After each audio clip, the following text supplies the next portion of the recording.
Koktisalo Tripura haste committee ni bukhaktui Republican Women's Prestige de palai zakha Oshalni Pandao Faiman zakha All India President Ruma Dash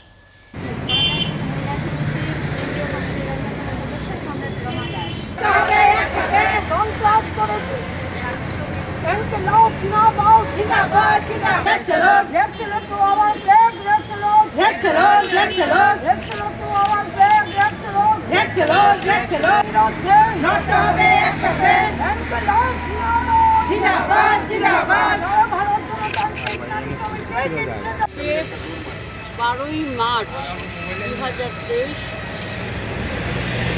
আমাদের প্রিয় সংগঠন সারা ভারত গণতান্ত্রিক নারী সমিতি সর্বভারতীয় ক্ষেত্রে মহিলা সমিতি তার প্রতিষ্ঠা দিবস 1981 সালে তৎকালীন মাদ্রাজের বর্তমানে চেন্নাই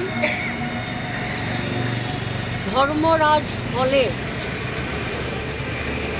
10, 11, 12ই মার্চ ভারতবর্ষের বুকে গণতান্ত্রিক মহিলা সংগঠনগুলোর সর্বভারতীয় সংগঠন গড়ে উঠেছিল। সেটাই ছিল আমাদের প্রথম সম্মেলন। তারপর আমরা 23টা সম্মেলন অতিক্রম করেছি। এই সময়ের মধ্যে আমাদের সংগঠন সারা দেশে তার বিস্তার ঘটাতে সক্ষম হয়েছে। সেই সময়ে খুব অল্প কয়েকটা রাজ্যে আমাদের সংগঠন ছিল, পশ্চিমবাংলা, ত্রিপুরা, কেরালা, আসাম সহ অন্ধ্র, তামিলনাড়ু, মুষ্টিমেয় কয়েকটা রাজ্যে আমাদের সংগঠন ছিল।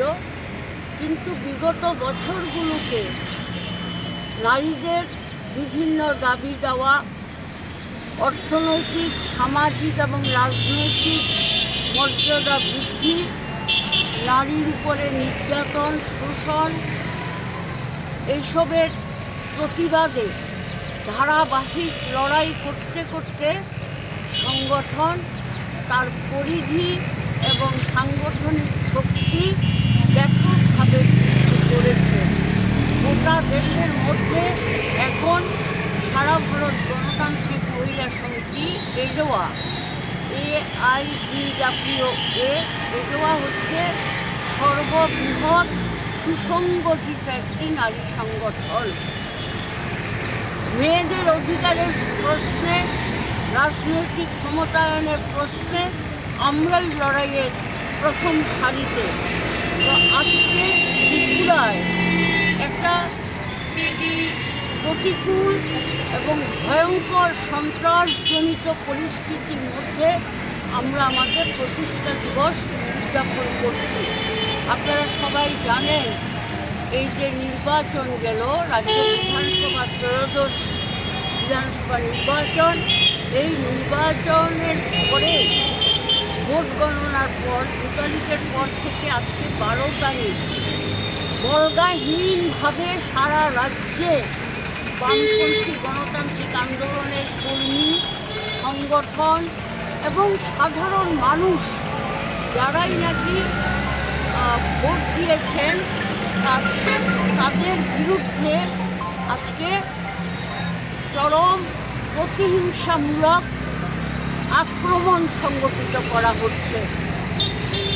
বিজেপি নামধারী কিছু দুর্বৃত্ত বাহিনী গোটা রাজ্যে একটা ভয়ঙ্কর সন্ত্রাসের পরিবেশ তৈরি করছে। তাদের ধারণা, যারা বিজেপিকে ভোট দেয়নি বা যেই জায়গাগুলোতে বামপন্থী গণতান্ত্রিক আন্দোলনের সংগঠন অত্যন্ত শক্তিশালী, বেছে বেছে সেই জায়গাগুলোতে আক্রমণ করছে। রেহাই পাচ্ছেন না মেয়েরা, মায়েরা, বোনেরা, শিশুরা। সব জায়গাতে আপনারা দেখছেন সামাজিক প্রচার মাধ্যমের মধ্যে ভয়ঙ্কর সমস্ত দৃশ্য আসছে। মহিলাদের উপরে আক্রমণের ঘটনা, বাচ্চাদের উপরে আক্রমণের ঘটনা, স্কুল ছাত্রী তার বই খাতা পুড়িয়ে দেওয়া হচ্ছে, তাকে শারীরিকভাবে নিগৃহীত করা হচ্ছে। এইরকম একটা মানে অকল্পনীয় সন্ত্রাসজনিত পরিস্থিতির মধ্যে আমরা আজকে আমাদের প্রতিষ্ঠা দিবস পালন করছি।